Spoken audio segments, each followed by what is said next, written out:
Okay, picture this. You've just gotten back from the trip of a lifetime, trekking through a stunning South American rainforest. A week or so later, you spot this small red bump on your arm. You probably think, just another bug bite, and ignore it. But it doesn't go away. In fact, it gets bigger, it swells, and it opens up into this weird, persistent sore. Well, that's not just any bug bite. That is the calling card of a microscopic stowaway, a parasite that is hitched to ride home with you for thousands of miles. This is where our medical mystery begins, and together, we're going to solve it. Today, we are on the trail of a very specific parasite, Leishmania guyanensis. And we're not just going to treat this like some dry page in a textbook. Nope, we're looking at this as a real-world puzzle, one that doctors, travelers, and scientists have to piece together, from the very heart of the Amazon all the way to clinics in Amsterdam. It's a pretty intense thought, right? But that's the classic signature of this particular parasite. It's an infection that literally looks like a tiny volcano erupting on your skin, a really dramatic sign of the microscopic war that's being waged just beneath the surface. So you might be wondering, why are we talking about a tropical parasite when we mention a place like the Netherlands? Well, it all comes down to travel. Because of historic ties, especially with Suriname, Leishmania guyanensis has become a frequent, though very unwelcome souvenir. You see cases pop up in tourists, in military folks who've been doing jungle training, and even in people just visiting their family back home. And here's the thing, doctors aren't actually required to report this disease to public health authorities, so the number of cases we know about is almost certainly lower than the real number. All right, so we've seen what it does, but what is it exactly? Let's zoom in, way in, and meet the tiny organism at the very center of our story. First things first, let's get our category straight. Leishmania guyanensis is a protozoan. That just means it's a complex, single-celled organism. Think of it as a master of efficiency. It does everything it needs to do to live inside just one single cell. And it's an endoparasite. So unlike a tick or a flea that lives on the outside of your body, this little guy makes its home inside you, deep within your tissues and even inside your cells. And he gets even more specialized. It's what we call an obligate intracellular parasite. Now that is a mouthful, I know, but the idea is actually pretty simple. It absolutely cannot survive or reproduce on its own. Its entire life depends on hijacking a very specific cell in your immune system, the macrophage, and turning it into its own personal nursery. So the really wild part is, it hides and multiplies inside the very cells that are supposed to destroy invaders like it. Now, this might just look like a boring classification chart, but check this out.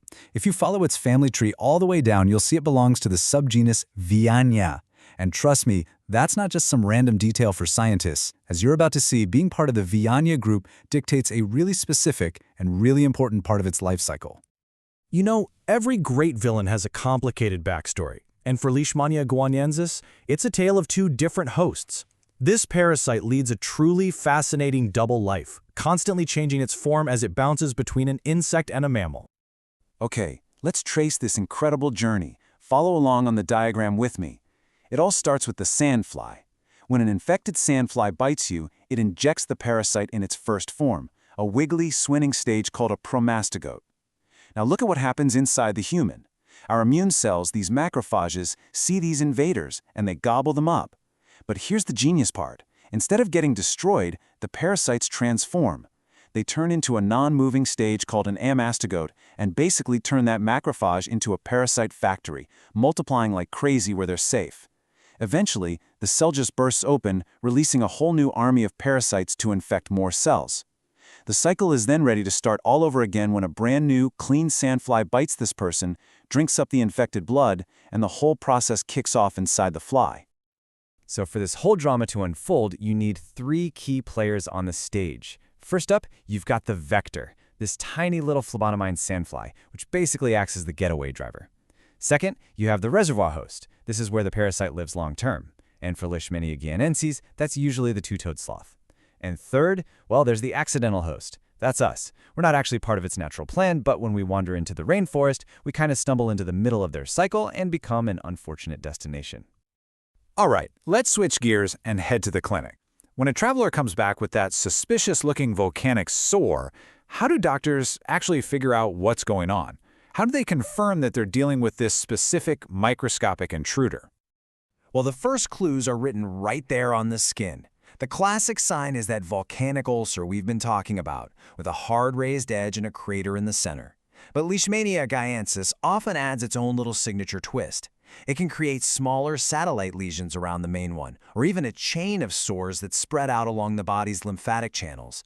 It's almost like the parasite is leaving a trail of breadcrumbs for us to follow. And those clues lead to a really clear diagnostic path. It always starts with clinical suspicion. A doctor sees the sore and asks the most important question: where have you been traveling? If the story fits, they'll take a tiny sample from the edge of the sore. Then that sample gets sent off to the lab for the final crucial step. Not just to confirm that it's Leishmania, but to identify the exact species we're dealing with. And this right here shows you just how far diagnostics have come. The old school methods involved trying to spot the tiny parasites under a microscope, or growing them in a culture, which could take weeks. But today, the absolute gold standard is PCR. You can think of it like a molecular photocopier for DNA. It can find even a single snippet of the parasite's genetic code and make millions of copies. It's lightning fast, super sensitive, and most importantly, it can tell you with near-perfect accuracy that you are dealing with Leishmania guyanensis and not one of its many cousins. So once the case is cracked, the next step is the fight. But treating this parasite, well, it's not a one-size-fits-all kind of deal. It turns out where you are in the world can totally change the weapons doctors choose to bring to this fight. Just look at this comparison. The international standard is often a 20-day course of some pretty old-school heavy metal-based drugs. They work, but man, they can be really tough on the body. But in the Netherlands, the whole approach is different. The first-line choice is often a newer drug called pentamidine, given in just 3 infusions. And this gets at a really crucial difference in philosophy. It's about using that super precise PCR result to tailor the treatment directly to the bug you're fighting. It's like switching from a shotgun to a sniper rifle. Of course, the best fight is the one you don't have to have in the first place, right? Prevention is all about avoiding that sandfly bite, so if you're ever traveling to one of these areas, the advice is simple but super effective. Cover up with long sleeves and pants, use a good insect repellent, and just be extra careful from dusk till dawn, because that's when sandflies are most active. So, where does the story go from here?